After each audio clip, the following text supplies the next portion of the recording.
Actually, you know, there are people who enjoy smoking.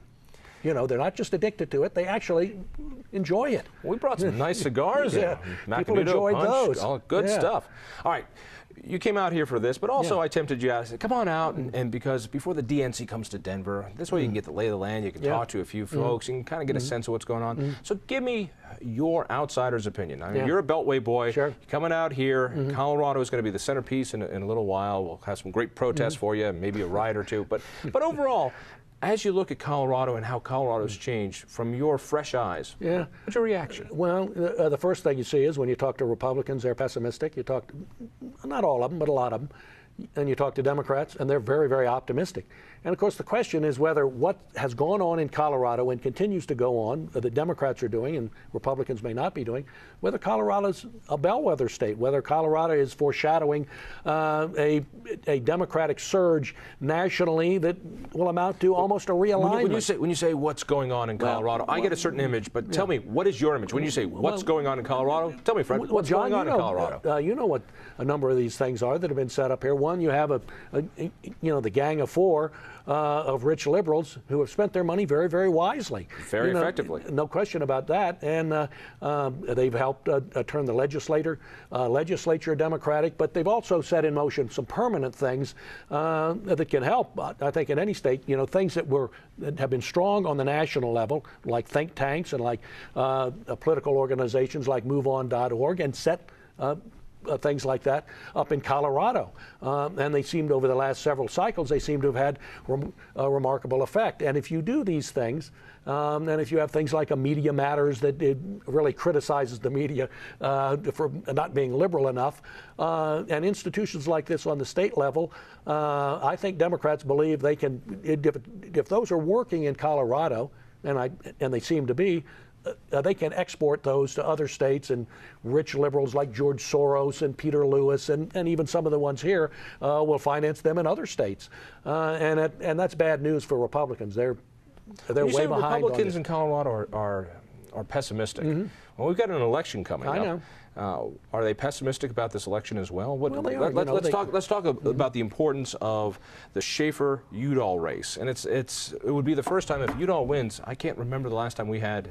Actually, I can remember the last time we had two Democrats representing us in the United States Senate for a state which is moderately Republican. Size up that race, and more importantly, size up the importance of that race. Well, it's important for this reason, John, because Republicans are going to lose some Senate seats this year. They're going to lose in Virginia, probably, where I live. New Mexico looks tough. Maybe New Hampshire, where John Sununu is the senator there. And Republicans now have 49 senators out of 100 in the Senate. And they've been able to work a filibuster strategy where you can block legislation if you have 41 votes. You can because by those Senate rules, you need 60 votes to stop discussion. Right. Well, with 49 on issue after issue, they've been able to block liberal legislation because they can get 41 votes. Now, they have some who don't vote for the filibusters. You know, the other two female senators from Maine and others will drop off for one reason or another. The cutoff is about 45. If you're below 45, with those who won't go along on this issue or that on a filibuster, you're just not going to be able to do it. And so then if you have a Democratic president, you don't need to get to that full 60 votes on the other side. No, but if you're getting at 55 or above, you're going to get enough traitors on the other side who kind of filter up and say, no, let's end this debate, and that's where it cuts off. Exactly. And then you would have, if you had, absent the ability of Republicans in the Senate to block legislation, or at least shape it, a filibuster that says, look, we're not going to lift this unless you add this, this, and this, or subtract this and this from that piece of legislation, then you'll have, if Obama wins, you'd have a Democratic president, a filibuster-proof Senate, and a House that'll do whatever you want. So it would be the kind of heyday of liberalism that you had back in 1965, for instance. So it would go back to 1965. Well, you know, once every 40, 50 years, why not? And when was the last... but here, you see, the problem, John, is... When was the last time Republicans had a filibuster-proof Senate and a Republican president and an overwhelming Republican House?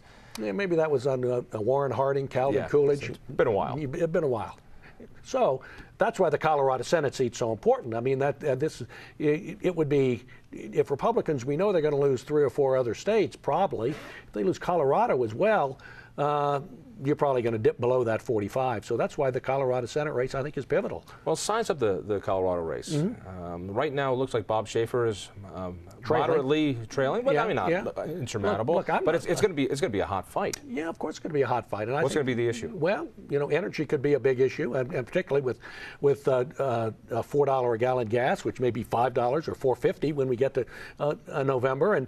And you see, and the public polling is, I think, accurate in showing that all over America, about 3/4 of America think we ought to drill for more oil offshore, in ANWR, and in the oil shale.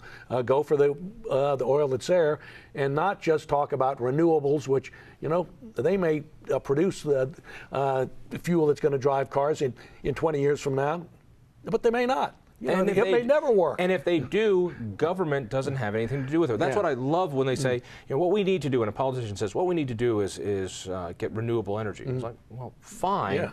What do you want? Do you want to mandate that? If you mandate it, well, then that's social engineering. That's also corporate welfare, and you're going to decide technologies. If windmills are good, trust me, at $4 a gallon energy prices, windmills will come. Alternative cars and hybrids will come. We don't need the corporate welfare. And the truth is, John, the private sector is investing billions and billions of dollars into these renewables and alternative things, because if somebody comes up with something that can power a car, not just with a battery that's good for 30 miles, but can power a car that's not oil, that doesn't require oil, they'll make billions of dollars. That's why they're investing in these things. I've only got about a minute or so left, so let's put it together. As we look from now until Election Day, for the readers of the Weekly Standard, your magazine, and your show on Fox, what do you think people should be keeping an eye out for? If what's on page 10 that you think might bubble up between then and now? Well, I think what's on page 10 is already on page 1. Look, this election is really going to be about Obama. It's not about McCain. It's going to be about Obama. Is he? What about Obama? Well, is he who he says he is?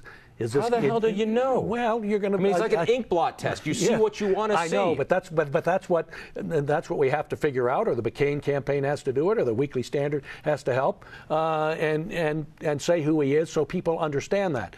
And he's not some guy who's just going to, you know, walk down to the Congress and shake hands with across the aisle and so on. That here's a guy with an agenda that is the hardcore liberal agenda. But fortunately, the media has been very, very rigorous on him. So therefore, I'm sure we're going to find out the truth. Fred Barnes, thank you so much. Thank you. Tell a friend about the Independence Institute. Check out our webpage at independenceinstitute.org. Listen for me late nights on 850 KOA. Tell a friend. We'll see you next week.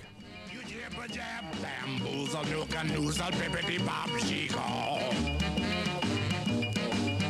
mean, you keep on talking, but you don't know where to turn it off.